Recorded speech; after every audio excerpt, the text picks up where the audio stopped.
I never told my son. I make $80,000 a month. His wife screamed, "Get out, you beggar, we don't need you." My son threw my things out the door. A month later, I bought the house across the street. When he saw my name on the deed. Good day, dear listeners. It's Clara again. I'm glad you're here with me. Please like this video and listen to my story till the end and let me know which city you're listening from. That way, I can see how far my story has traveled. My name is Margaret Ellis, and I was 68 years old when my son threw my suitcase onto the front porch like it was a bag of old newspapers. But let me start before that night. Let me start where things still felt, at least on the surface, like family. I had spent the better part of my adult life building something quietly. After my husband Harold passed, God rest him, I was 51 years old, alone in our house in Boise, Idaho, with a mortgage, a garden, and absolutely no intention of sitting down and grieving myself to death. Harold had been a careful man, a saver, and he left me with a foundation. I built the rest myself. I started with an online resale business, vintage furniture, estate finds, things people threw away that still had life in them. Then I expanded into digital consulting for small antique dealers who had no idea how to sell online. By the time I was 65, I was earning close to $80,000 a month. Not a year. A month. I never told anyone. Not my neighbors. Not my church friends. And certainly not my son Daniel. I want to be clear about why. Harold always said, "Money changes the people around you before it changes you." I had watched it happen to his sister when she inherited their mother's estate. I didn't want to be looked at differently. I didn't want to be a wallet with a grandmother's face. So I lived modestly.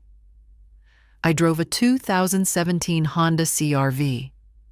I wore clothes from Costco and the occasional splurge at Chico's.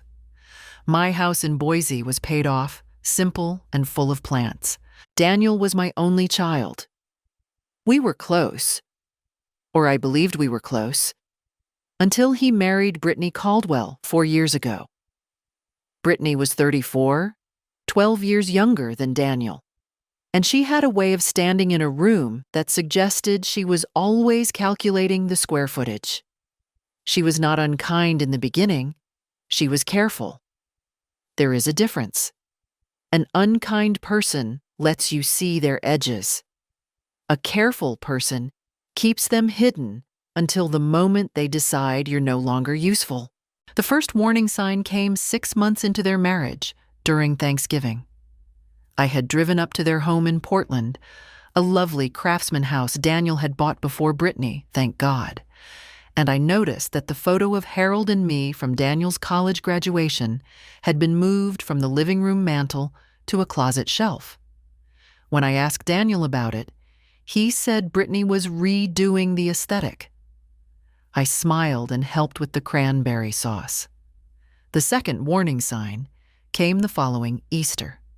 Brittany made a comment at dinner, lightly, with a laugh, the way people say things they mean, about how it must be so hard living alone on a fixed income. I was sipping my iced tea. I said nothing. Fixed income.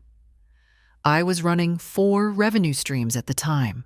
The third warning sign came when Daniel called me in October and suggested, gently, carefully, the way Brittany had taught him to be gentle and careful, that I consider selling my Boise house and moving in with them. They had a guest room. It would be easier for everyone. I should have heard the word easier and asked, easier for whom? But I was lonely. That is the truth I am not ashamed of. Harold had been gone 17 years and the evenings were long, and Daniel was my son, my boy, the child I had raised alone after Harold's first heart attack left him half present for years. I said yes.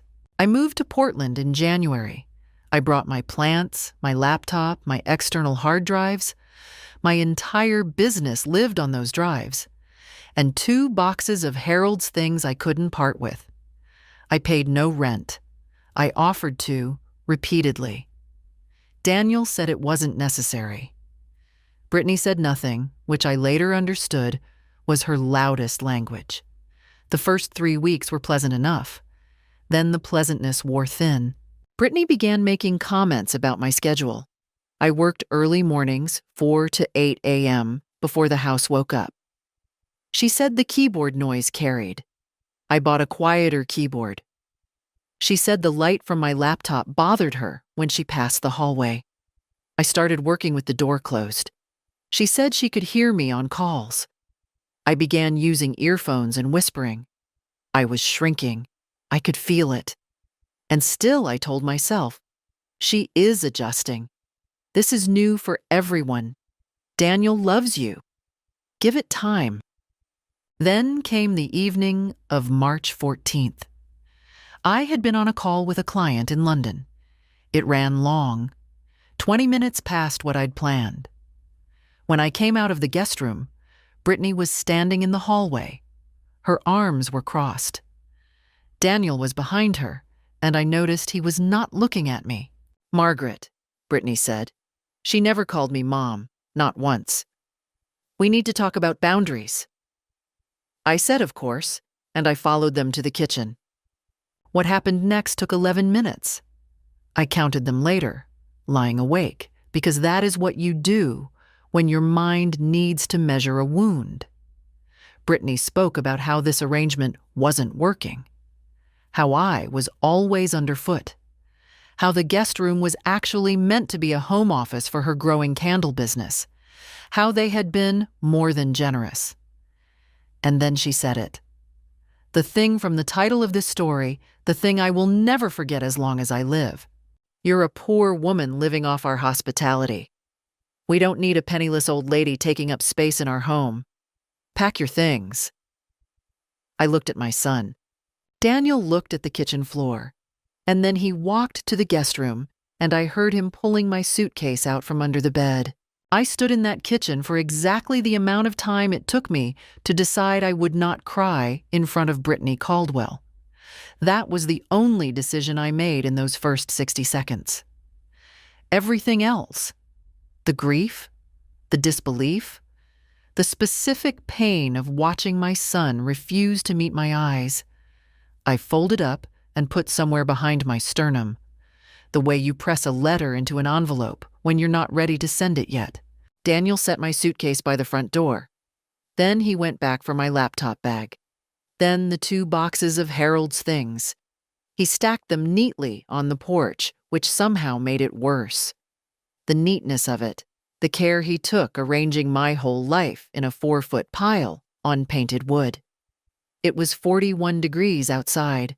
I know because I checked my phone as I stood there, because my mind was doing what it always does under pressure, collecting data. Brittany had not followed us to the door. She was already back in the kitchen. I could hear her filling the kettle. "Mom?" Daniel said. He was still not looking at me. "I'm sorry. This is just... it's not working." "You said that," I replied. "You can call me when you get settled." I picked up my laptop bag. I lifted the suitcase handle. I looked at my son. This man I had driven to every soccer practice, every orthodontist appointment, who I had held at 2 a.m. when Harold's heart gave out the first time and Daniel was 16 and terrified. And I said very quietly, "I will." Then I walked to my Honda and I drove. I drove for 20 minutes without knowing where I was going, which is not like me. I am a woman who has had a destination for most of her adult life. But that night, Portland moved past my windows like a city I'd never been to, all wet streets and yellow light, and I just drove until I found myself in the parking lot of a Marriott courtyard near the Lloyd District. I checked in for 3 nights. I paid cash from the emergency envelope I kept in my laptop bag. Harold's habit, passed to me. I went to my room, I sat on the edge of the bed, and I allowed myself exactly 45 minutes to feel everything. I cried for Harold first. I always do in the worst moments, because he would have known what to say and how to say it, and exactly when to put his hand on mine. Then I cried for Daniel, not the man who had stacked my boxes on a 41-degree porch, but the boy I'd raised, who I was now not sure I recognized. Then I cried for myself, briefly and practically, because I have never seen self-pity as a useful long-term activity. At the 46-minute mark, I washed my face, opened my laptop, and started a new document. I titled it, "What is True?" This is something I learned in business and in grief.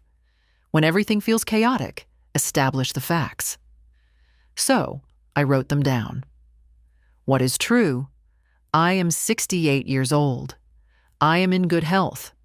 I have no mortgage. My business generated $79,400 last month. I have $2.3 million in savings and investments. I have been told I am a burden by a woman who has never asked me a single question about my life. My son did not defend me. I read it back twice.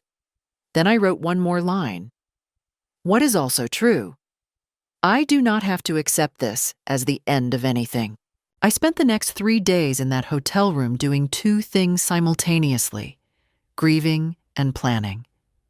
I let them run in parallel. In the mornings I worked, client emails, invoices, a new product listing for a Victorian secretary desk I'd sourced in October. In the afternoons, I made calls. I found a furnished apartment in the Irvington neighborhood, 2 miles from Daniel and Brittany's house, available month to month. I signed the lease on day 3. It was a good apartment, high ceilings, original hardwood floors, a kitchen window that looked out onto a maple tree. I paid 6 months up front, which made the landlord visibly relieved and completely uninterested in asking questions. I moved in with my suitcase, my laptop, my drives, and Harold's boxes. I bought groceries. I bought a new plant, a pothos, because they survive anything, and I put it in the kitchen window. And then I sat in my new living room on a rented couch, and I let myself think. Not feel. Think. Here is what I thought about. Brittany's face when she said, "penniless old lady." The specific satisfaction in it. The way she had said it like she was issuing a verdict she had prepared well in advance. And I thought about Daniel's silence, which was its own kind of verdict. They had decided who I was. They had built a version of me, small, dependent, a charity case in their craftsman house. And they had evicted that version. The problem, for them, was that the version they had built had nothing to do with who I actually was, and that gave me an idea. A very specific, very deliberate idea. I opened my laptop and I went to Zillow. I typed in Daniel and Brittany's street address, Sycamore Lane, Portland, Oregon, and I looked at what was available in their neighborhood. There was one listing that stopped my scrolling. Directly across the street from their craftsman home, I could see it in the listing photos, their blue front door visible in the background, was a 3-bedroom bungalow. Gray with white trim. A covered porch. A big maple in the front yard. Listed at $687,000. Available immediately, vacant. The seller motivated. I looked at that listing for a long time. Then I picked up the phone and called my financial advisor. "Barbara," I said, "I need to talk about a real estate purchase." "Of course," she said. "Investment property?" "Personal residence," I said, and I gave her the address on Sycamore Lane. Barbara Nguyen had been my financial advisor for 11 years, and she had learned in that time not to ask me why I wanted something, only whether the numbers worked. "Give me 24 hours," she said. I'll pull the comps and look at your liquidity position. I already know my liquidity position, I said. I need you to confirm the purchase won't create any tax complications if I use the investment account. She paused. Margaret, that's a significant withdrawal. I know what it is, Barbara. Another pause. Then, I'll have everything ready by tomorrow morning. I thanked her and hung up. Then I called a real estate attorney named Patricia Howe, whom I'd found through the Oregon State Bar's referral directory. I had met Patricia once, briefly, at a Chamber of Commerce event 3 years earlier when I was scouting Portland as a possible base for my business. She was precise and unhurried, which are the two qualities I require most in a lawyer. I explained the situation in broad strokes. I wished to purchase a specific property, I intended to pay cash, and I needed the transaction handled with complete confidentiality regarding the buyer's identity until closing. That's not unusual for cash purchases, Patricia said. We can use a trust or LLC as the purchasing entity. A trust, I said. The Harold Ellis Family Trust. I had established that trust 8 years ago for estate planning purposes. Harold's name on it still gave me a particular kind of comfort, as though he were still co-signing my decisions from wherever he had gone. Patricia said she would begin the paperwork. I asked how quickly we could move to closing if the seller was motivated. Cash, no contingencies, motivated seller? 3 weeks, possibly 2. Make it 2, I said. Over the following days, I moved quietly.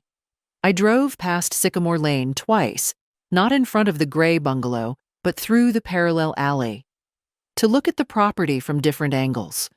The bones were excellent. The roof looked newer. The backyard was overgrown, but had potential. There was a detached garage that, I noted, could serve as a workspace. The listing agent was a young man named Tyler, who seemed genuinely baffled that a cash buyer had materialized within 48 hours of the listing going live. I let him be baffled. I asked practical questions. Age of the HVAC system, any history of foundation issues, HOA status, no HOA. Good. I did not drive past Daniel and Brittany's blue front door. I did not need to. I had the listing photos, and in one of them, the wide shot of the bungalow's exterior, taken from the street.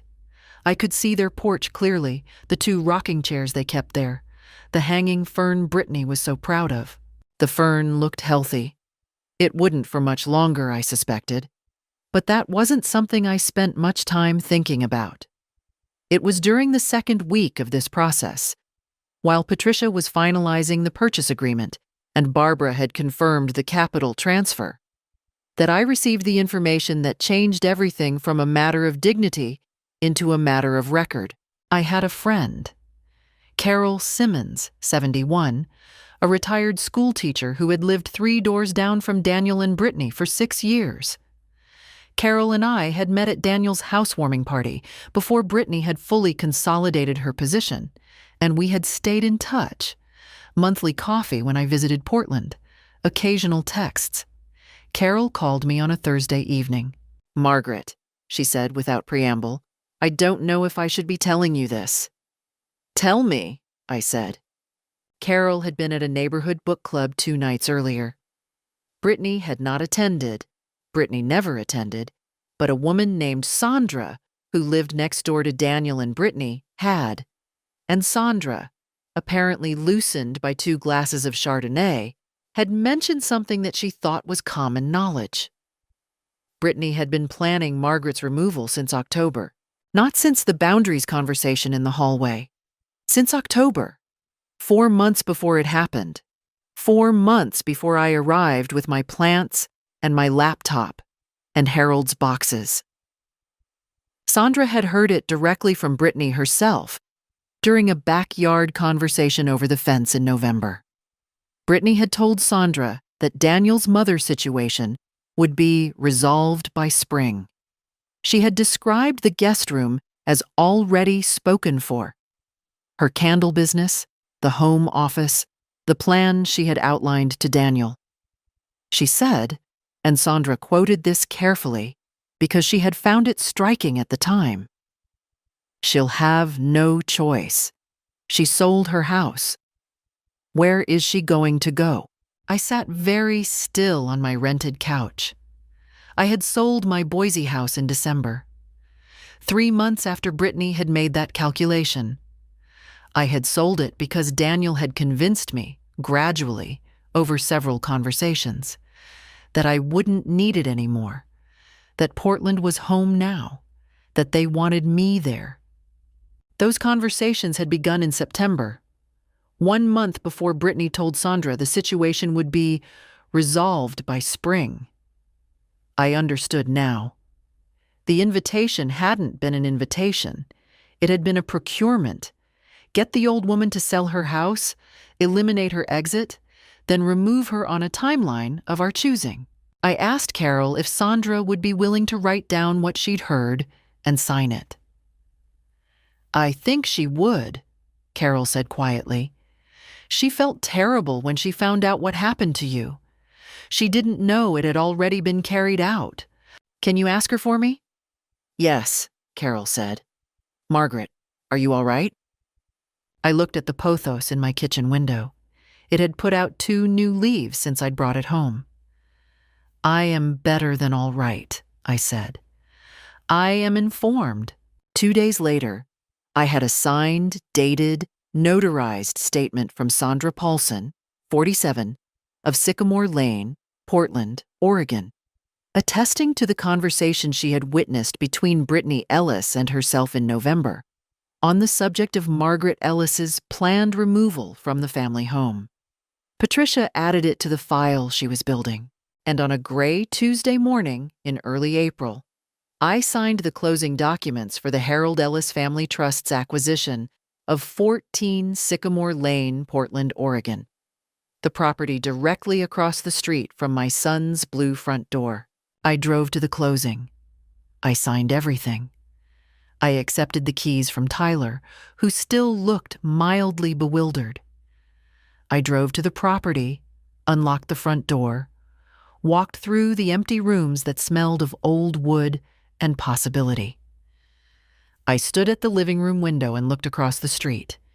I could see their porch, the rocking chairs, the hanging fern. I thought, Daniel, when you see my name on that mailbox, I want you to understand something. This isn't revenge. This is a woman who you underestimated, showing you the cost of that error. Then I went to measure the windows for curtains. I didn't rush the move. I had learned in 68 years that the best actions are the ones executed without urgency, because urgency makes you sloppy, and sloppiness gives other people leverage. I hired a small moving company, 2 young men named Josh and Marcus, who worked efficiently and didn't ask personal questions. And over the course of a single Saturday, my life migrated from the Irvington apartment to 14 Sycamore Lane. I had bought several pieces of furniture in the interim weeks: a proper bed, a reading chair, a desk for my work setup, a kitchen table with 4 chairs I would likely only ever use for myself, but wanted anyway, because a table with 4 chairs says something different about a life than a table with one. I had also bought new curtains, linen, cream-colored, for the living room windows that faced the street. I did not open those curtains on moving day. I wasn't ready for that yet. The discovery happened on Sunday morning, 31 hours after the moving truck left. I was in the kitchen making coffee when I heard a car door close in a way that carried significance. Not the casual thump of a neighbor leaving for church, but the sharp, declarative slam of someone who has just seen something that made them forget to be careful. I looked through the kitchen window, which faced the side yard, and saw nothing. Then I heard footsteps on my porch. The knock was loud, the kind that is just barely, not a bang. I took my coffee with me to the door. I was wearing my good navy cardigan, the one with the brass buttons, Because I had dressed properly that morning as I always do. Another of Harold's lessons. How you dress tells you what kind of day you're going to have. I opened the door. Daniel and Brittany stood on my porch. Daniel looked like a man who had just discovered the ground was not where he thought it was. His face was doing three things at once: confusion, something almost like fear, and beneath it, working its way up, anger. Brittany's face was doing only one thing. Brittany's face was doing what it always did, calculating. "Mom," Daniel said. It was the first time I had heard his voice since he carried my boxes to a 41-degree porch. "Daniel," I said. "Brittany." I didn't offer them a smile. I didn't offer them anything. I held my coffee with both hands and waited. "What is this?" Brittany said. Her voice was controlled, but only just. "What are you doing?" "I live here," I said. "You bought this house?" Daniel said. "The Harold Ellis Family Trust did, yes?" A pause. Brittany's eyes moved from my face to the interior of the house behind me, cataloging, assessing, adding up what she saw and what it meant. I watched her do it. This is insane," she said. Then the control slipped, just slightly, and what came through was not anger, but something closer to panic dressed as anger. "You can't do this. You can't just move across the street from us."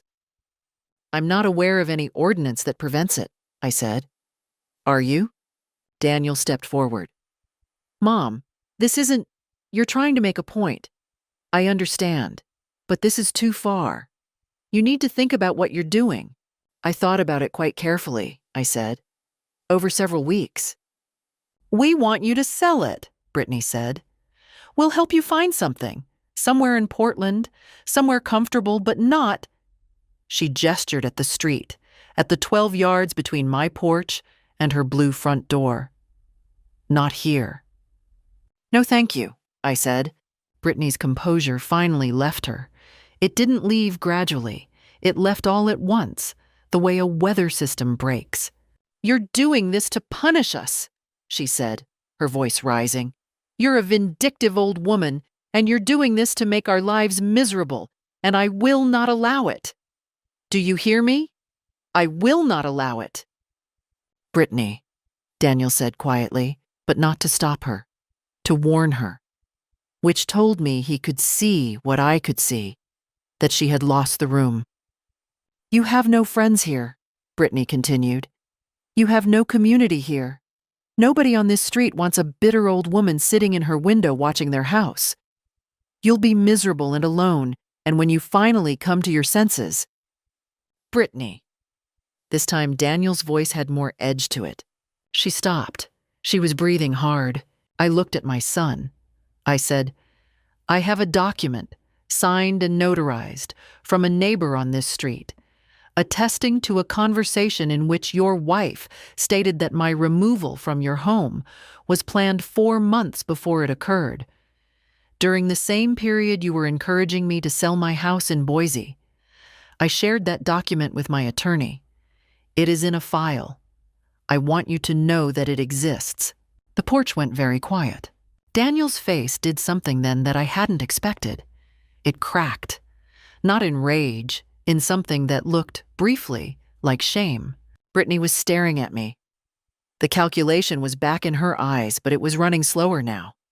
Something had jammed the mechanism. "You have 2 choices," I said. "You can leave my porch and we can be neighbors, which will require nothing from you except basic civil behavior. Or you can continue this conversation in a direction that I promise you will find much more uncomfortable. What would you like to do?" They left. I closed my door. I went back to the kitchen, poured out the coffee that had gone cold, and stood at the sink for a long moment, with both hands gripping the edge of the counter. My heart was going faster than I would have liked. I was 68 years old, and I had just faced down my son and the woman who had engineered my homelessness, and I had done it cleanly. But the body doesn't always know the difference between winning and being in danger. My hands were trembling slightly. I allowed that. I spent the next 4 days doing almost nothing. I planted the backyard, bulbs, early perennials, some herbs along the fence. I read 3 novels. I watched the maple in my front yard change its light through the day. I did the minimum necessary for my business, and I let my clients' auto-responses handle the rest. I wasn't hiding, I was recharging. There is a crucial difference. On the 5th day after the porch confrontation, a basket appeared on my doorstep. It was a handsome basket. Wicker, lined with gingham, filled with artisanal items, a jar of local honey, 2 candles in amber glass, a packet of specialty tea, a small card in Brittany's handwriting that said, "Neighbors can have a fresh start, too." I looked at the basket for a long time. Then I photographed it, card and all, and sent the image to Patricia Howe with a note. For the file. I brought the basket inside because the honey was good quality and I saw no reason to waste it. But I did not respond to the card. 2 days after the basket, Daniel called. I let it ring. Then I listened to the voicemail because I needed to know what register he was operating in. His voice was careful, apologetic in texture, but not quite apologetic in content. The difference between a person who is sorry and a person who is performing sorrow in hopes of a specific outcome. "Mom," he said, "I've been thinking a lot. I want you to know that I hear you. I know things got out of hand. Brittany and I have talked and we think maybe we all started off on the wrong foot.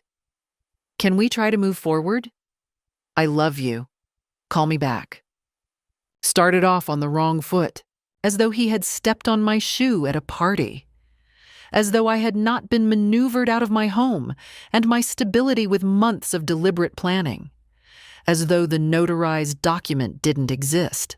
I did not call back, not that day and not the next. What I did instead was knock on Carol Simmons's door. Carol lived at number 8 Sycamore Lane, 3 houses down from Daniel and 2 houses down from me. She opened the door in a flour-dusted apron and immediately stepped aside to let me in, which is the kind of person Carol is. She doesn't wait to decide if she's glad to see you. She's already glad before you finish knocking. We sat in her kitchen, which smelled of baking and old wood and the particular warmth of a house that has been genuinely lived in. She made tea without asking if I wanted any. She put out a plate of shortbread. I told her everything. Not the financial details. I am still a private woman. But everything about the basket and the voicemail and the signed statement and the house. Carol listened without interrupting, which is also rare and worth noting. When I finished, she set down her teacup and said, "You know what you did? You named yourself on that street. And names matter." "What do you mean?" "I mean Brittany has been the one who defined you on this block, since before you even moved in with them. She told people you were Daniel's elderly mother who needed looking after. She did it kindly, Margaret. She's good at kindness as a tool. But she defined you. And now you've shown up across the street in your own house with brass buttons on your cardigan, and you're defining yourself, and that frightens her." I thought about that. Carol introduced me to 3 other neighbors over the following week. Organically, through walks and front yard conversations, and one spontaneous invitation to a Sunday potluck that 6 households on the block attended. There was Sandra, of course, who greeted me with the particular warmth of someone who is relieved to see you looking well. There was Jim, 64, a retired engineer who lived at the corner and seemed quietly delighted by anyone with strong opinions and a good handshake. There was Maria, 48, who ran a daycare from her home and observed everything on the street with a calm, comprehensive attention that I immediately respected. I did not speak about Daniel and Brittany directly. I didn't need to. I was simply present. I was a neighbor. I went to the potluck. I brought a lemon cake. I listened more than I spoke. and I let the street form its own opinion of me independently of the one Brittany had been preloading. It was at that potluck that Jim said, in the way that people say things that are both casual and deliberate, "Nice to finally meet you properly, Margaret. Daniel's been saying you were, well, you seem like you're doing just fine." "What did Daniel say I was?" I asked pleasantly. Jim glanced toward number 11, Daniel's house, and then back at me. "Struggling," he said. "He mentioned you'd had some financial difficulties." I smiled. I took a small sip of my lemonade. "How interesting," I said. And I said nothing else on the subject because I didn't need to. The house across the street said everything. I could see, from Jim's expression, that he was already revising his received information. Later that evening, I sat on my covered porch as the street quieted down for the night. The maple was doing something beautiful with the last of the light. I could see Daniel and Brittany's living room window, lit from inside, the shapes of them moving occasionally behind frosted glass. I was not watching them with malice. I want that to be clear. I was watching the way you watch weather. Not to control it, but to understand it. The basket had been Brittany's first probe, the voicemail Daniel's. Neither had landed. They would try again. People who have operated through control rarely stop cleanly when the first effort fails. They recalibrate. I was ready to be recalibrated against.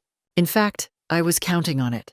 They came on a Saturday morning, 3 weeks after the basket. I had been expecting them. Not on that particular Saturday, but in that general window.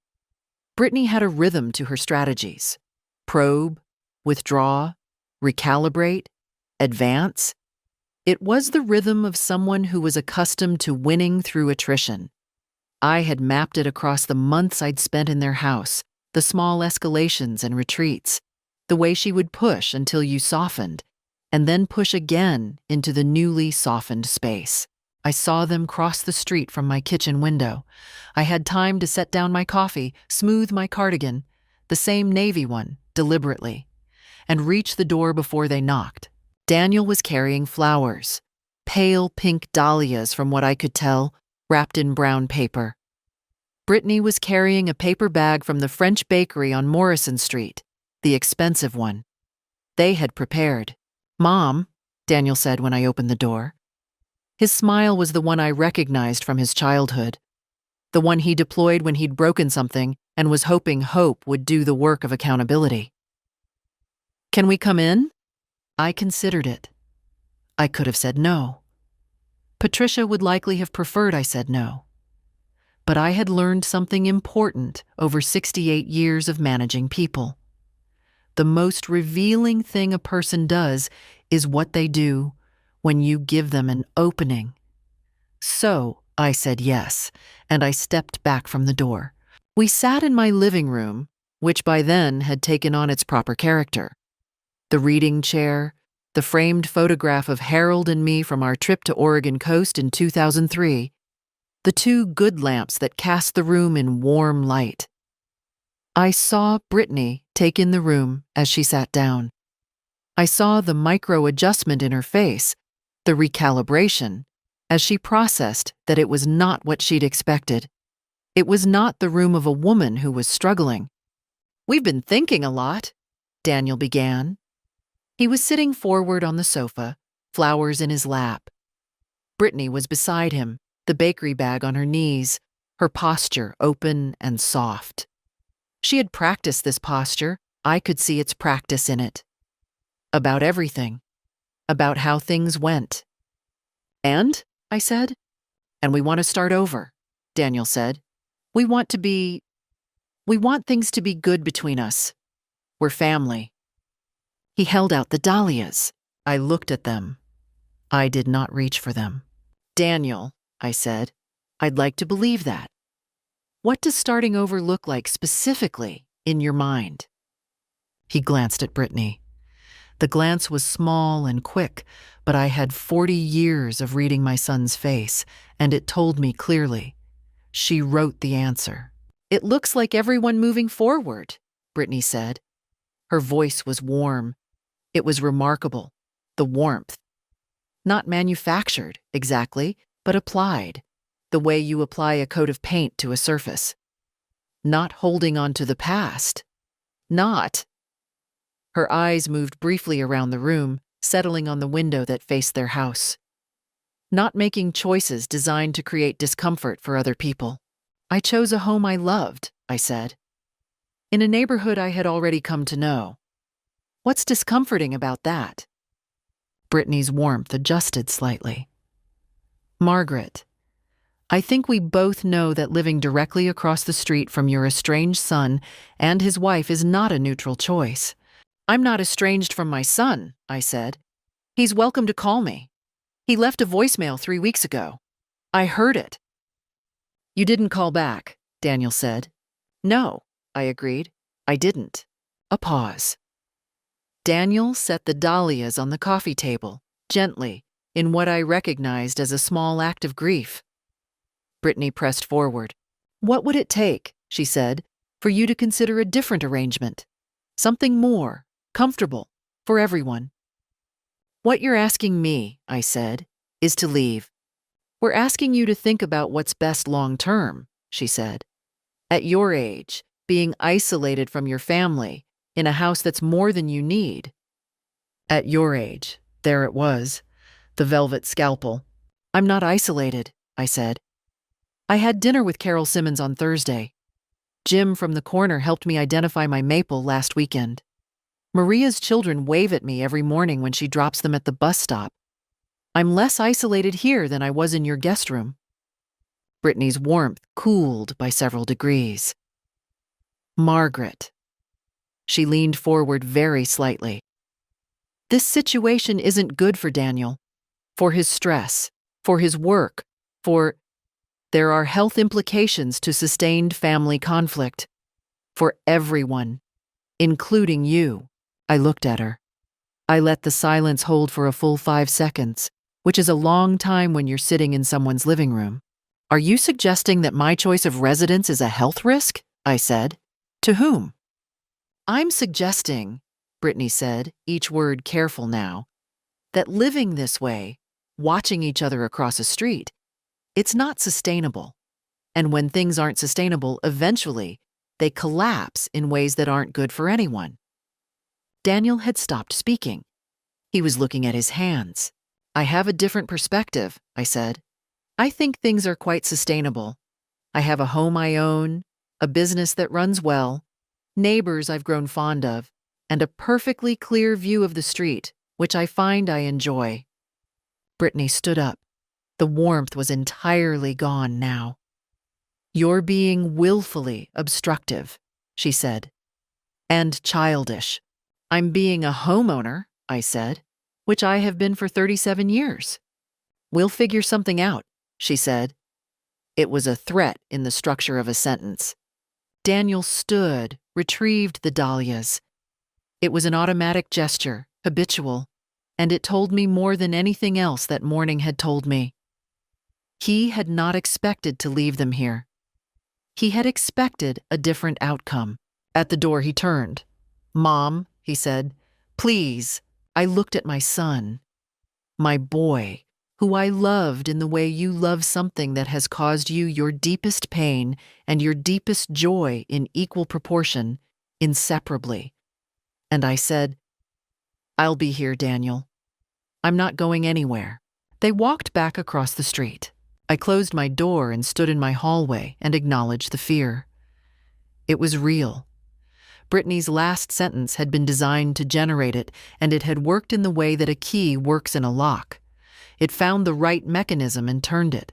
But here is what I also knew, standing in my hallway. Fear, when you don't run from it, doesn't empty you. It fills you.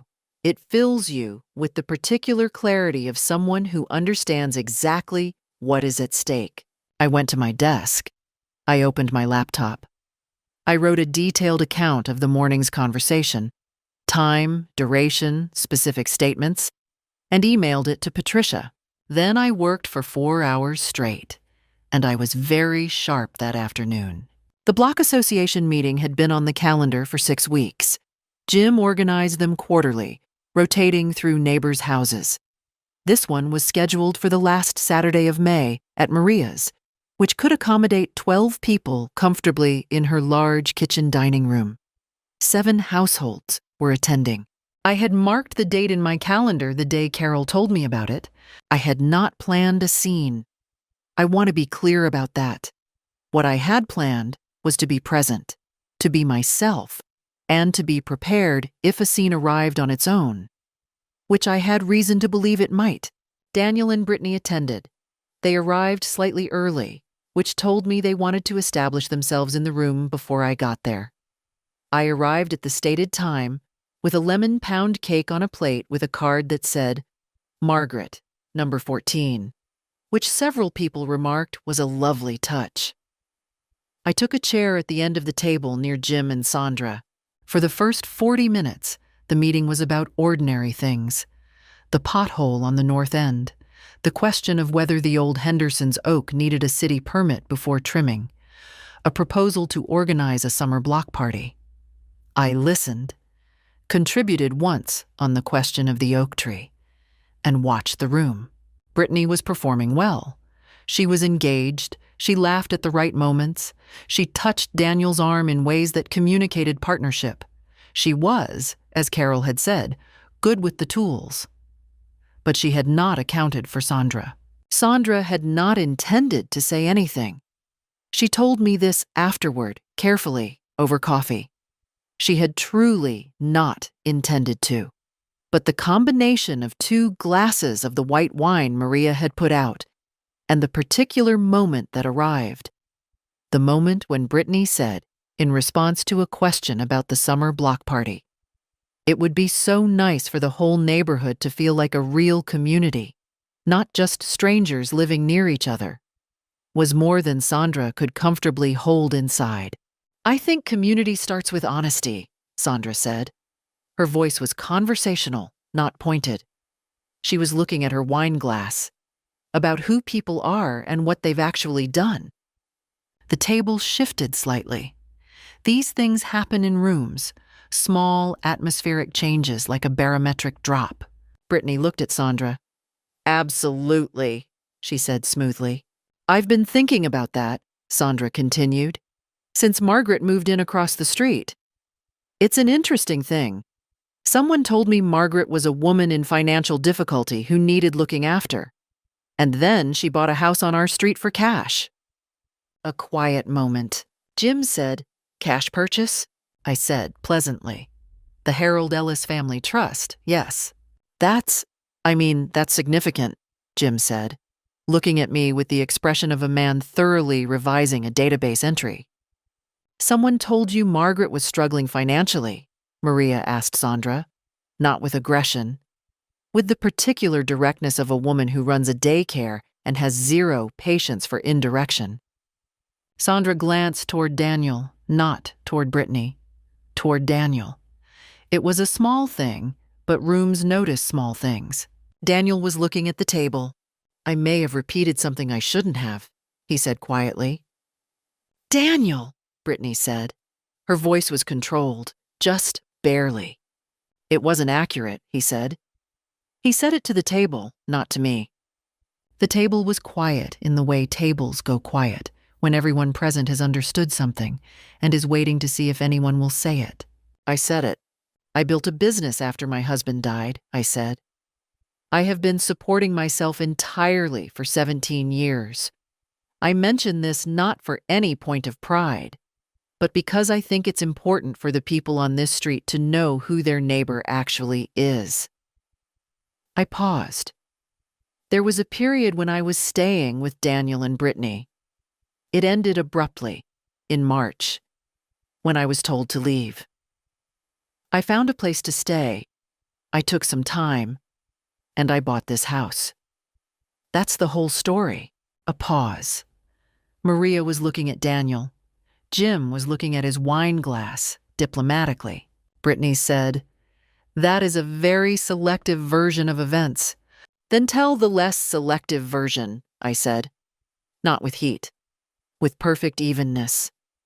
She opened her mouth. She closed it. She opened it again. What came out was, "You have no right to discuss our family's private." "You discussed my finances on this street," I said. "You described me as a woman in difficulty, which influenced how my neighbors saw me before I had the chance to introduce myself. I'm simply introducing myself now." "You planned this," Brittany said. Her voice rose. "You came here tonight to humiliate us." "I came here tonight because Jim organized a neighborhood meeting, and I live on this street," I said. "Brittany," Daniel said, low. "She's doing this on purpose, Daniel. She has been doing this on purpose since she moved in here. This is exactly what—" Her voice was climbing, and I watched the room watching her climb. And I watched the moment when Brittany understood. I could see it arrive behind her eyes. That she had lost the room. Not to me. To herself. She stopped. The room was very quiet. Jim said gently, "Maybe we should take a short break." Brittany stood up. She walked out of Maria's house without looking at anyone. Daniel followed her, and at the door he paused and looked back at me. A long, complicated look that I will spend more time understanding in the years ahead than I will spend on almost anything else. Then he went after her. The table sat in silence for a moment. Then Sandra topped up my wine glass. Maria put the plate of cookies in front of me. Jim said, "So, the pothole." And the meeting continued. The Block Association meeting had occurred on a Saturday. By Tuesday, it had become, in the quiet way of neighborhoods, a piece of shared knowledge, discussed over back fences and in parked cars and during long front porch conversations. Patricia called on Wednesday. "I want to prepare you for something," she said. "If Daniel and Brittany decide the notarized statement represents a legal threat, they may try to file something. Harassment, intentional infliction of emotional distress. A weak case. But weak cases still take time." "Let them," I said. "You're sure?" "Patricia, I have documentation of a deliberate scheme to eliminate my housing security. I have a notarized witness statement. I have the timeline of my selling my Boise house running parallel to the timeline of their plan. If they want to put any of this in front of a judge, they're welcome to." They did not file anything. A courthouse is a room where documents become evidence, and Brittany understood that better than Daniel did. Daniel came to my door on Friday evening. Alone. He looked tired in a way that sleep doesn't fix. He was not carrying flowers. I made 2 cups of tea. I put one in front of him. I sat across from him. "She didn't know you'd bought the house," he said finally. "She told me it wasn't possible. She said you didn't have that kind of money." "I know she thought that," I said. "She told me you were struggling, that the Boise house sale was, that you were in debt." He stopped. I believed her. "How long did you know about the plan?" I asked. "The October timeline." He looked at the table. "I knew she wanted the room back. I knew it was coming. I didn't know about October." "But you knew it was coming," I said. "Yes. And you let it come." "Yes." That was the word I had needed, not an excuse, not a context. Just, yes. "Daniel," I said, "I love you in a way that isn't negotiable. You are my son, and that is permanent. But I will not pretend that what was done to me was an accident. It was a plan. Brittany built it, and you consented to it." "I know," he said. "What happens next between us depends entirely on whether you can be honest about that, with me and with yourself. Not on Brittany's timeline, honestly." He was quiet a long time. Then, "She's been different lately, since the meeting." "That's between you and her," I said. "That's not my chapter." He nodded, thanked me for the tea with the specific politeness of someone reaching for a behavior long out of reach, and walked back across the street. What followed arrived in pieces through Carol and Sandra. Brittany began separating their finances in June. A family attorney in the Pearl District, not a couples counselor. The candle business she had cited as the reason my room was needed had generated approximately $1,200 in the prior year. Daniel called me in August and asked if we could have dinner. We went to a small Italian place on Alberta Street and talked for 3 hours. It was not comfortable. It was honest, which is a different and more durable thing. He paid the check. I let him. I did not consider it a victory in the way that word is usually meant. Winning against your own son is not something a mother celebrates, but there is another kind of winning, where you refuse to be made small, where you hold the record of what is true, even when people around you insist on a more convenient version. That kind, I claimed, completely, without apology and without compromise. A year is enough time for a street to know you.